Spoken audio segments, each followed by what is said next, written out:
Something about my great-great-grandmother's farm is off. I can't explain it. I never imagined I'd be writing something here. I've always been too skeptical to take Reddit stories seriously. But lately, something strange, or at least deeply unsettling, has been happening to me. I can't tell if it's all in my head or if there's something unnatural about this place. Either way, I feel like if I don't get it off my chest, I'll lose my grip completely. Maybe it's the isolation. Being alone in the middle of nowhere can really mess with your perception. But I should probably start from the beginning. Last month, I inherited my great-great-grandmother's farm. That's where I am now. It was one of those out-of-the-blue inheritances you only hear about, wrapped in a yellowed envelope with crisp official lettering and that old paper smell. The letter read, "You are the next eligible heir to the family property in accordance with the final wishes of Miss Hilda, as filed in the archives of City Hall. Please appear for transfer of ownership." Essentially, no one else wanted it, so it came to me. Going through the attached will, I noticed something odd. Only women could inherit the land. I figured it was kind of empowering, maybe even radical for her time. That was a guess, though. No one ever really spoke about her. Most of what I know came from hushed conversations at family gatherings or fleeting mentions while flipping through old photo albums with my grandmother. What I do know is Hilda was a devout lover of nature. She created a life on the land where animals roamed freely and everything coexisted without interference. No fences, no feed bags, no grooming rituals. It was like every living thing had a role to play, and together they kept the ecosystem running as one living, breathing organism. She never had children. Her sister, my direct ancestor, married a businessman and moved nearby. When Hilda died, the farm was just left. No one wanted to abandon modern comforts to return to an old-fashioned way of life.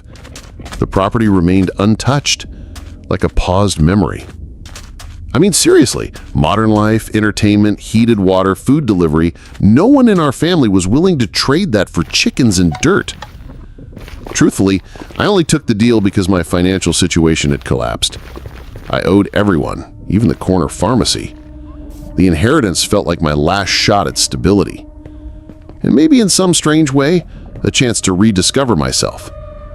But living out here hasn't been easy. While there are moments where I feel connected, even at peace, there are also waves. Cold, quiet ones that leave my skin crawling and make me want to run back to the city and never look back. Still, when I first arrived, everything seemed normal. I drove here yesterday, alone. It was over 4 hours of winding roads through red earth hills and eucalyptus trees that creaked and bent in the wind like they were whispering secrets to one another.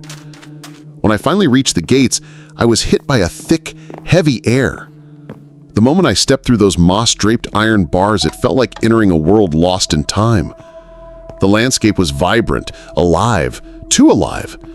The garden looked freshly tended, and the fruit trees practically sagged under the weight of their harvest. The scent was earthy, rich, but also strangely fermented, as if the land itself was sweating. The best way I can describe it is musk, warm, sweet, wild, and alive, like being held by something unseen. But the thing that truly unsettled me was the animals. They were everywhere. Chickens, ducks, pigs, goats, even dogs. And they all moved with this eerie coordination. No mess, no chaos, no droppings, no broken branches. Just a serene, orderly balance, like they were following a script. I grew up in an apartment. I don't know farm life. But even I know that's not how animals behave. I honestly began to wonder if someone was secretly living here. If someone appeared, I wouldn't even be surprised. The place has no real perimeter, and the doors and windows are all old wood, easy to break, like everything else in my life. After a few minutes spent standing and staring like I was hypnotized, I finally parked and brought in the first boxes. The house is enormous. I chose to settle in the oldest section, stone and rammed earth, much better preserved than the more elegant Victorian-style wing, which had surrendered to decay. That old wing drew me in immediately. It has a locked room I haven't managed to open, a staircase to the second floor, and what was once Hilda's bedroom. Walking in was like stepping into a vintage photograph. The wardrobe still stood, her mirror dusty but intact. Books, papers, embroidered sheets. It felt like she had just stepped out, like she could return at any moment and resume her life right where she left it. That idea chilled me. I couldn't bring myself to sleep in her bed. So I grabbed my Scout Air inflatable mattress from the car. I've had it forever. The idea of resting on that neatly fluffed bed gave me the creeps. The pillows still looked fresh, like they were waiting. This morning, sunlight crept through the shutters, painting golden lines in the dusty air. It was that kind of peaceful light, quiet, slow, full of tiny particles that looked like dreams. I got up in my oversized sleep shirt and shuffled to the kitchen, ready to find breakfast in the moving boxes I left behind. The kitchen's massive, the biggest room in the house. An island dominates the center, surrounded by antique navy blue cabinets with paint flaking like petals. I turned on the faucet, expecting a sputter or nothing at all, but water came out. At first it was gross, rust-colored, smelly, even a few bugs I didn't recognize. But then it cleared. Cold, fresh, like the kind of mountain water people pay to bottle. I reached under the sink and found a thick black iron pipe, solid. It made me smile. They really built things to last, I said aloud. I rinsed my hands. The water felt alive. I felt lighter, ready. I went back to the car for more supplies. Dry food, dish towels, cutlery, herbs I couldn't part with, and returned through the side kitchen door. That's when it happened. A pig stood there, massive, with a pale patch on its face. It watched me struggle with the stuck door, its eyes locked on me. I gave up, set the box down, and the pig, I swear, pushed the door open for me, like it understood.